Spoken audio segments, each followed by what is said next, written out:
Et bonjour à tous. On va attendre un petit peu parce qu'il n'est pas encore 9 heures.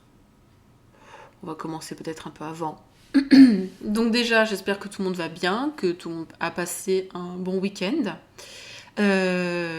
Excusez-moi, j'ai la voix un peu prise aujourd'hui, j'espère que ça ira. Je vais boire encore un peu.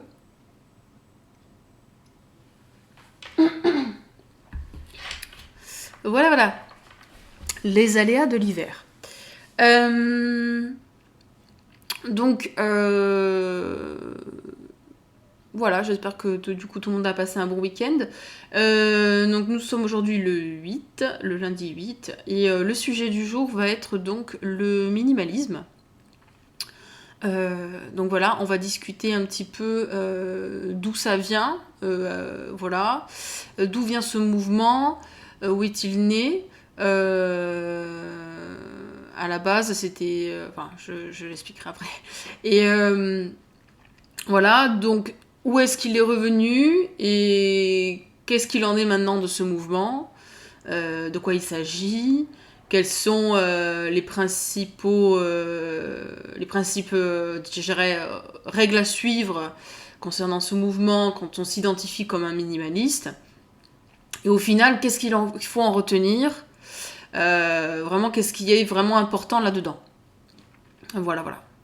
Donc c'est un peu comme ça que ça va en découler au fil du podcast.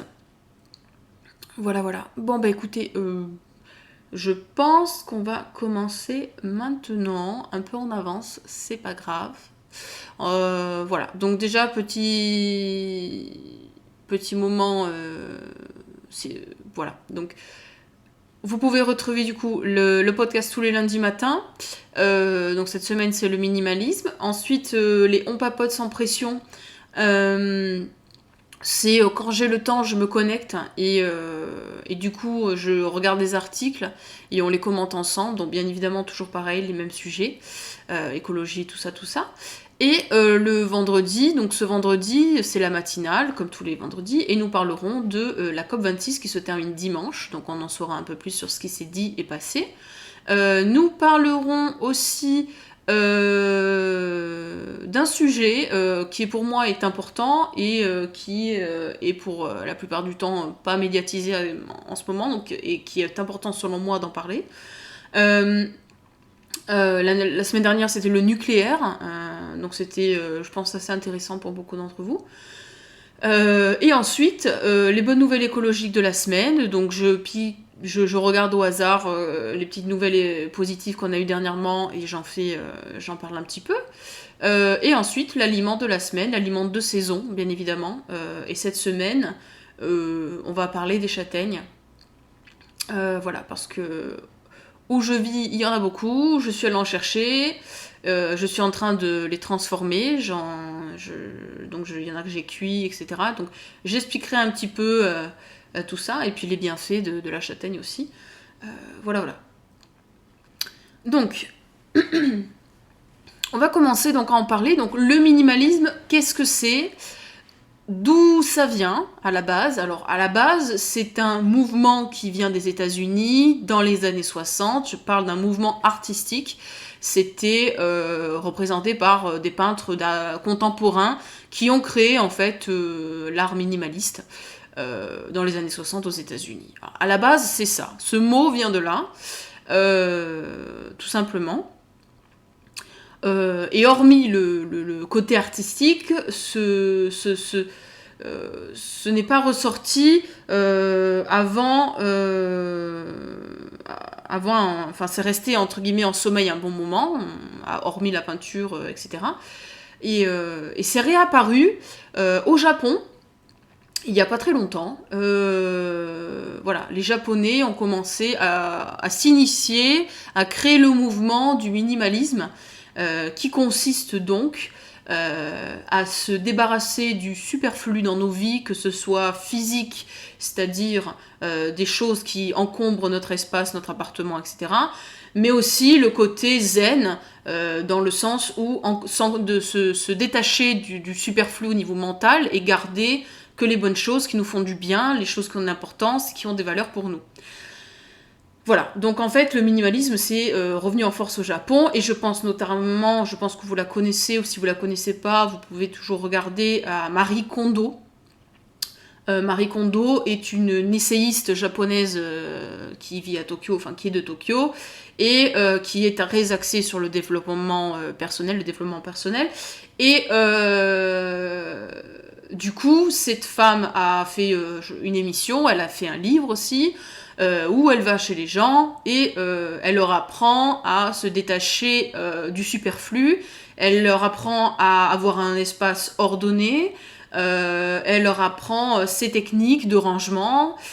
Voilà. Après, là où je veux en venir, c'est les Japonais ont quand même beaucoup misé sur l'esthétique du minimalisme, selon moi. Beaucoup axé sur... c'est-à-dire, par exemple, si on va sur YouTube et qu'on marque minimaliste, on va retrouver beaucoup de personnes qui ont à peine un lit ou un futon sur leur sol, qui n'ont pas du tout de meubles. Ils ont vraiment... c'est l'extrême, c'est-à-dire qu'ils n'ont rien, ils ont 2 t-shirts, un jean, 2 pulls, ils ont vraiment le minimum vital. Voilà, c'est très très très... c'est très extrême et leur maison souvent est je dirais aux allures un petit peu japonaises ou scandinaves, c'est-à-dire dans l'esprit très minimaliste esthétiquement parlant des meubles. Vous voyez, il y a une espèce de code couleur, il faut que ce soit gris, il faut que ce soit blanc, il faut que ce soit... Voilà, c'est un petit peu... ces gens-là, bon, ils font quelque chose enfin, ils font des choses très bien, mais moi, ce qui m'intéresse dans le minimalisme, c'est pas tant le côté, voilà, il faut que nos meubles soient blancs et gris, il faut que on ait du parquet au sol, il faut que tous nos matériaux soient naturels, il faut que on n'ait qu'un lit et qu'on n'ait pas de télé, qu'on n'ait pas de meubles, qu'on n'ait pas de table à manger, il faut pas qu'on ait de four, enfin, généralement... Voilà, il faut que comme fait Marie Kondo, il faut que nos t-shirts ils soient roulés, que nos pantalons soient roulés, rangés dans une espèce de petite caisse. Après voilà, je veux dire, chacun trouve midi à sa porte. Je veux dire, si ça convient à certaines personnes, c'est très bien. Néanmoins, moi, ce que je veux en retirer du minimalisme et ce que je veux en fait vous faire passer comme message, ce n'est pas forcément ça. Et c'est là où justement je voulais vous parler du minimalisme. Je dirais déjà que le minimalisme, j'espère que je parle pas trop fort, le minimalisme déjà, ce qui est important pour moi, et ce que je veux en fait vous retranscrire à travers ce podcast, au-delà de l'aspect, je dirais, esthétique, voilà, ou même physiquement, genre les minimalistes, voilà, il faut un t-shirt blanc ou un t-shirt noir, il faut un jean, il faut un ci, il faut un là, enfin bref. C'est un petit peu... c'est un petit peu trop, je dirais, sans vie pour moi tout ça. C'est-à-dire qu'on est tous des personnes qui avons des personnalités, nous avons certaines habitudes, nous avons certaines couleurs qui nous donnent de la joie. Voilà, donc en fait, c'est plus adapter l'idée du minimalisme à soi. Et c'est là où c'est intéressant, c'est que déjà, le minimalisme, en fait, il permet au quotidien de se libérer du superflu et ce qu'il faut en retenir, c'est que moi, ce qui m'intéresse là-dedans, c'est, bon, déjà, certes, l'aspect de vendre des choses qu'on ne se sert pas. Il y a un gain de place, un gain de temps, un gain économique, parce que du coup, quand on est minimaliste, on arrête de consommer, de surconsommer, je parle. Hein. Je veux dire, on va pas acheter des vêtements tout le temps, on va pas acheter dans du fast fashion, on va avoir tendance à choisir très peu de pièces de qualité qui durent dans le temps pour justement limiter la surconsommation.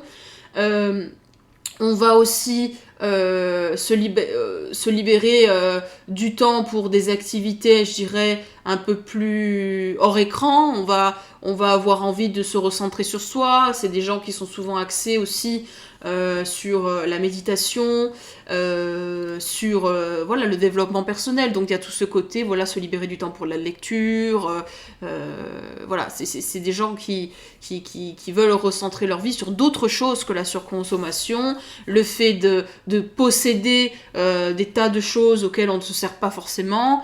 Il y a un côté, voilà, qui vient rompre avec la surconsommation, et c'est là où c'est intéressant.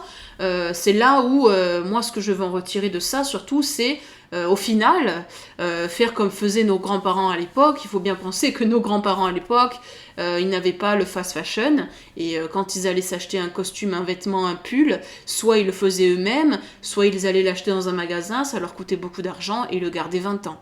Moi, ce que je veux dire là-dedans, c'est que si plus de gens deviennent minimalistes, les gens apprendront à reconsommer comme le faisaient au final nos grands-parents, et au final c'est pas mauvais pour la planète puisque c'est consommer en conscience et consommer avec modération et consommer simplement les choses auxquelles on a besoin et qui sont vraiment vitales pour notre vie. Et c'est là où c'est intéressant. Et au final, les minimalistes, j'ai envie de dire, ils ont rien inventé parce qu'au final c'est ce que faisaient nos grands-parents. Je veux dire, nos grands-parents vivaient à la campagne, bien évidemment, ou en ville, mais le costume coûtait énormément cher, donc quand on avait un costume, on en prenait soin, on le réparait, on le mettait que pour certaines occasions, et puis sinon on avait notre femme souvent qui tricotait ou qui faisait du crochet et qui nous faisait des pulls d'hiver. Moi personnellement j'ai un pull que mon arrière-grand-mère, enfin un gilet que mon arrière-grand-mère avait tricoté, je le garde et je le garderai, et c'est un pull qui a, je sais pas, il doit avoir au moins 40 ans ce pull, et il est absolument dans un état parfait alors qu'il a été porté. Voilà, et je pense que revenir à ce genre de choses, aux faits main, aux faits local aussi, et choisir quelque chose qui va nous plaire et nous durer dans le temps, c'est un bon moyen, déjà économiquement parlant, de faire des économies, d'arrêter de surconsommer, et du coup de se garder l'argent qu'on économise là-dedans pour se faire des activités vraiment enrichissantes et qui nous apportent vraiment de la joie. Donc c'est aussi quelque part le minimalisme, restructurer son budget pour justement se refocaliser sur l'essentiel, c'est-à-dire manger mieux et moins dépenser dans tout ce qui est futile, c'est-à-dire les habits à la mode, les choses qui ne sont matérielles et qui n'ont pas trop d'importance, c'est plutôt privilégier les voyages, privilégier la bonne nourriture, et s'accorder, au lieu de s'acheter un t-shirt par exemple, s'acheter des livres, ou au lieu de s'acheter la dernière voiture à la mode, et bien plutôt aller faire un voyage qui va nous enrichir et nous apprendre de nouvelles choses. Un minimaliste, voilà, c'est ça, c'est quelqu'un qui va privilégier aussi les expériences de vie plutôt que le matériel.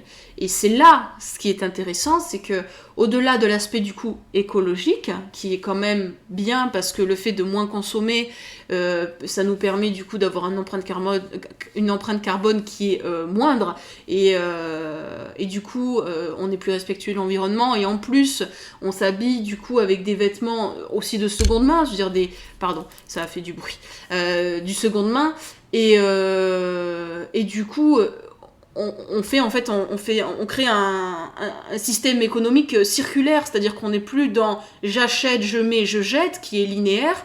On est dans quelqu'un a acheté, quelqu'un a redonné ça, a revendu à quelqu'un, et moi je le rachète. Et en fait, c'est un cycle on appelle ça un cycle circulaire, quoi. C'est quelque chose de bien, parce qu'il y a une espèce d'action de recycler le produit au lieu de le mettre directement à la poubelle quand c'est dans la plupart du temps un achat linéaire. Quand on achète du fast fashion, bien évidemment, c'est quelqu'un l'a fait, je le porte et je le jette, quoi. Et ça, il faut arrêter, parce que c'est ces vêtements ont demandé beaucoup d'énergie, ont demandé beaucoup d'énergie au niveau de la personne qui l'a fait, donc c'est un manque de respect quelque part à la personne qui était mal payée et qui a passé des heures à faire ce que vous avez jeté à la poubelle et que vous avez porté une ou deux fois, mais aussi en plus du côté éthique, c'est le côté, on a utilisé des ressources de la terre qui au final retournent à la terre, mais en attendant on a gaspillé des milliards de litres d'eau, on a gaspillé des tonnes de kérosène pour les avions, pour les emmener jusqu'ici, ou le pétrole et compagnie, et au final ça finit à la poubelle, enfin c'est du gaspillage. Donc j'ai envie de dire, même si vous n'êtes pas prêt à acheter dans du vintage parce que ça vous plaît pas, parce que ça a été porté, ou que vous voulez pas vous lancer dans le fait français, le fait main, ou le local, ou que sais-je. Si vous avez déjà des vêtements qui vous conviennent, en plus, je veux dire, n'allez pas les donner pour rien. Le but, c'est d'utiliser les choses jusqu'à qu'elles soient plus utilisables. Et c'est ce que font la plupart des minimalistes. C'est-à-dire qu'ils vont avoir 2 paires de chaussures, une pour la ville, une pour aller faire le sport ou marcher. Une fois qu'il y en a une qui est complètement usée, il la change seulement à ce moment-là. Et le but, voilà, c'est d'entretenir. C'est-à-dire que si par exemple vous avez des chaussures en cuir et que vous êtes vegan, ne les jetez pas, gardez-les, entretenez-les, mettez le cirage dessus, emmenez-les chez le cordonnier. C'est un métier qui se perd, cordonnier, parce que les gens jettent maintenant les chaussures qui sont cassées au lieu de les réparer. Et c'est un métier qui doit se refaire valoriser parce qu'on a besoin de gens qui réparent des chaussures. On est dans un monde où si on veut acheter de la chaussure de qualité, il faut l'entretenir et on a besoin de cordonniers. Donc je vous incite à, si vous avez des chaussures que vous avez portées parce que vous les adorez, amenez-les chez le cordonnier, il va leur donner une nouvelle vie. Ça va pas vous coûter plus cher qu'une nouvelle paire de chaussures. Et du coup, vous pourrez faire durer dans le temps ces chaussures. Voilà. Bien évidemment, pour aller chez le cordonnier, il ne faut pas que ce soit des chaussures faites en plastique ou avec des matériaux synthétiques. La plupart du temps, c'est du cuir. Un cordonnier travaille beaucoup avec du cuir et voilà. Donc, il est important de bien choisir ses chaussures à la base. Même si on est vegan et qu'on ne veut pas acheter des chaussures en cuir neuves, rien ne vous empêche d'acheter des chaussures d'occasion en cuir, de les emmener chez le cordonnier. Il vous les refait nickel chrome et vous avez une paire de chaussures qui va vous durer 10 ans. Minimum avant de retourner chez le cordonnier. Donc voilà. Donc le but du minimalisme selon moi, c'est de venir d'arrêter de surconsommer et de retrouver un petit peu la consommation qu'avaient nos grands-parents au final, c'est-à-dire quand ils achetaient quelque chose, c'est quelque chose qu'ils avaient besoin, quelque chose qu'ils allaient mettre parce que c'était cher, parce que c'était fait local, et on n'avait pas cette... C'est des gens souvent voilà, qui ont vécu la guerre et tout, donc on gaspillait pas. On ne gaspillait pas, on mangeait tout ce qu'on avait dans le placard, on gardait nos vêtements jusqu'à l'usure et on les réparait. Et nos grands-mères faisaient avec la laine des pulls qui gardaient 20-30 ans. Moi, j'ai récupéré des vêtements de mes grands-parents, j'ai récupéré des pulls, j'ai récupéré des gilets, et c'est des choses qui ont 40 ans et qui sont dans un état absolument impressionnant, enfin magnifique, parce que c'est des gens qui ont pris soin de leurs vêtements, parce que c'était fait bien souvent par eux, ou c'était acheté et c'était cher. Voilà. Donc, là où je veux en venir, c'est que le minimalisme, en fait, ça vient mettre le doigt sur le problème de la société qui est donc la surconsommation et le fait que bien souvent les gens pensent qu'en achetant constamment des choses, ça va leur apporter du bonheur. Alors oui, on peut avoir un petit moment de joie quand on s'achète quelque chose de beau, mais c'est quelque chose qui est éphémère et qui, au final, une fois qu'on a acheté la chose et qu'on la met dans notre appartement ou qu'on la porte, ça va être éphémère et puis après on va s'en lasser et puis ça va finir à la poubelle. Et le minimalisme au niveau mental, ce qui est intéressant, c'est que ça réapprend à la personne à retrouver l'importance et le bonheur dans les petites choses du quotidien, en fait. C'est-à-dire que le simple fait d'une balade en campagne, le simple fait d'une rencontre avec quelqu'un, le simple fait de parler à un ami, le simple fait de lire un bon livre, d'écouter une musique, il y a ce côté où il faut redonner de l'importance à tout ce qui est si simple et si commun à la vie, mais au final c'est ce qui fait la vie, c'est ce qui fait la beauté de la vie, et c'est là où ça doit être revalorisé. Et les minimalistes, ils ont ce côté où à vouloir absolument revoir la beauté dans les choses les plus simples, et c'est à ce moment-là qu'on retrouve, qu'on se sent heureux, c'est à ce moment-là qu'on est à sa place dans sa vie. Et quelque part, c'est quelque chose qui vient un petit peu du bouddhisme, c'est-à-dire que chaque respiration que l'on a dans notre vie, que chaque oiseau qui vole dans le ciel, que chaque feuille qui tombe en automne, que chaque fleur qui refleurit au printemps, que chaque flocon de neige qui tombe en hiver, que chaque personne que l'on rencontre rencontre, que chaque animal que l'on croise, c'est un bonheur et il faut ouvrir les yeux là-dessus. Alors vous allez me dire, ah, c'est si utopique, c'est si romancé, je n'ai pas le temps dans ma vie de regarder tout ça, mais prenez-le le temps. Parce que le temps, il n'est pas illimité. On ne sait pas si demain nous serons là sur cette planète. Il faut dire les choses telles qu'elles sont. Je veux dire, tout peut arriver. On n'est pas à l'abri de quelque chose. Donc, essayez que chaque jour soit le plus heureux et le plus en conscience et le plus dans le moment présent, de prendre plaisir à voir quelqu'un, de prendre plaisir à partager un moment avec quelqu'un qu'on aime, de prendre plaisir à se dire, bon, j'ai travaillé aujourd'hui, mais néanmoins j'ai rencontré cette personne, j'ai continué à lire ce livre qui était incroyable, j'ai écouté mon groupe préféré, je suis allée boire un café avec une amie que je n'avais pas vue depuis 100 ans. Enfin, vous voyez, il faut redonner de la valeur et de l'importance à ces choses qui font que la vie est belle, en fait. Et arrêter de vouloir toujours plus et constamment plus. Parce qu'au final, ce qu'il faut retenir des minimalistes, c'est que less is more. Moins, c'est plus. Less is more, c'est vraiment quelque chose que personnellement j'ai appliqué dans ma vie depuis maintenant, je dirais bien 5 ans. Ça fait déjà quelques années que je me suis lancée là-dedans. J'ai commencé à me mettre là-dedans et puis parce que j'avais un souci écologique, mais aussi parce que j'étais très axée sur tout ce qui est développement personnel, bouddhisme, etc. Et ça a complètement changé ma perception de moi déjà.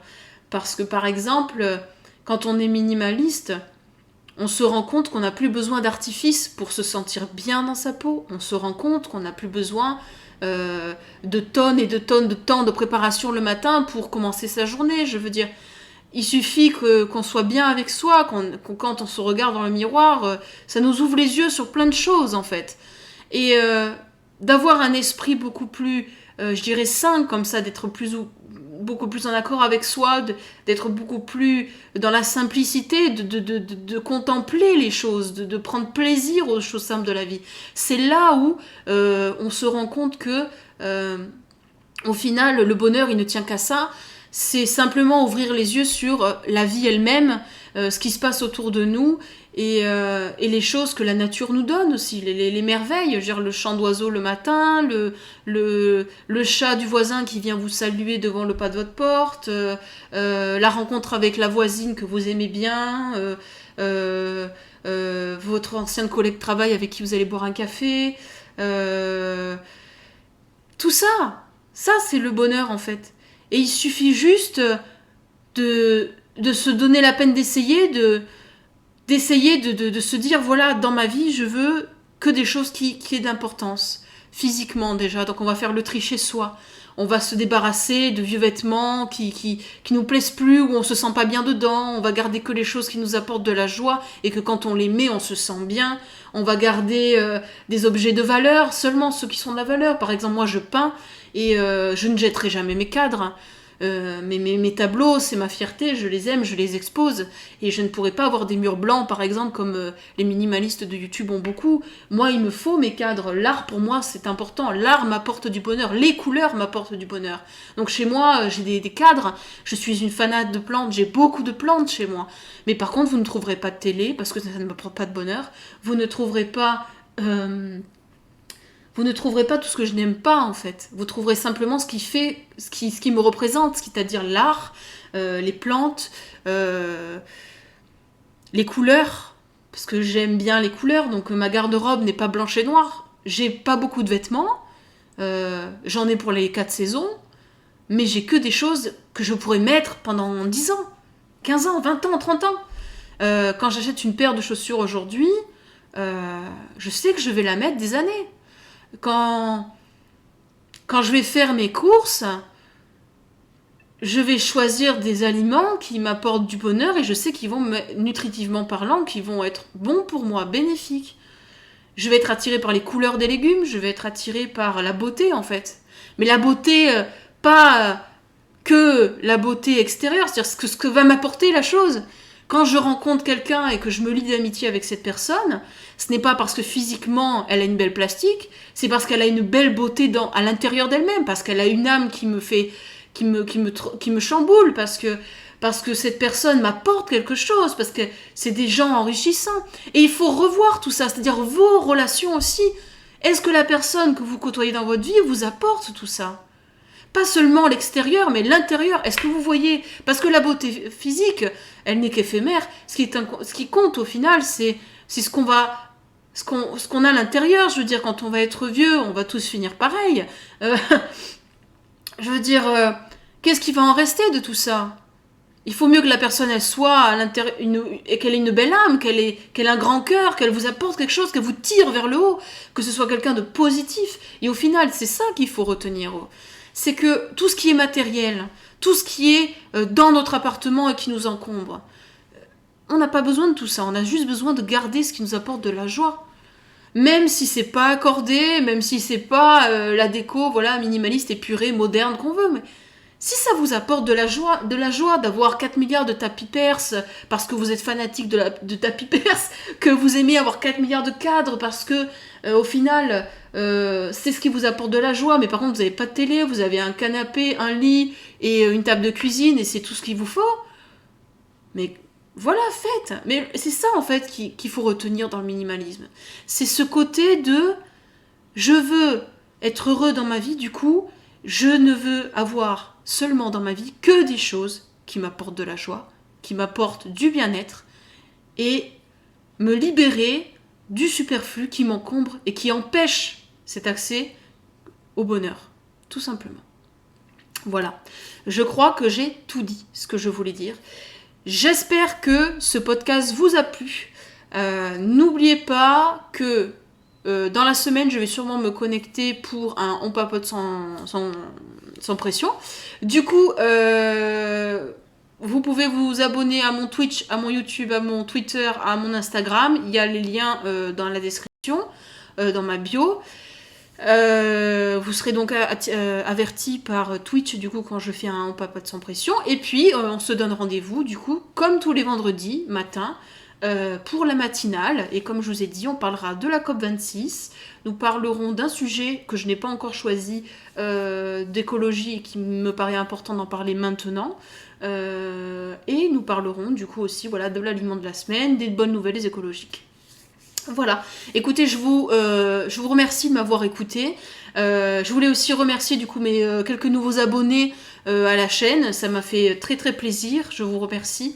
Ça fait une semaine que j'ai commencé et ça me fait plaisir d'avoir déjà des abonnés, des gens qui me suivent. Je n'ai pas encore les abonnés avec les abonnements, mais voilà, les gens qui me suivent et toutes les vues parce que à l'heure à laquelle je stream, je comprends bien qu'il n'y ait pas beaucoup de gens qui puissent me voir, mais de voir autant de gens qui ont regardé mes rediffusions, ça me fait extrêmement plaisir.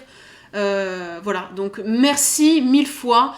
Je vous souhaite de passer un bon début de semaine et on se retrouve très très vite. Voilà, passez une belle journée. Au revoir.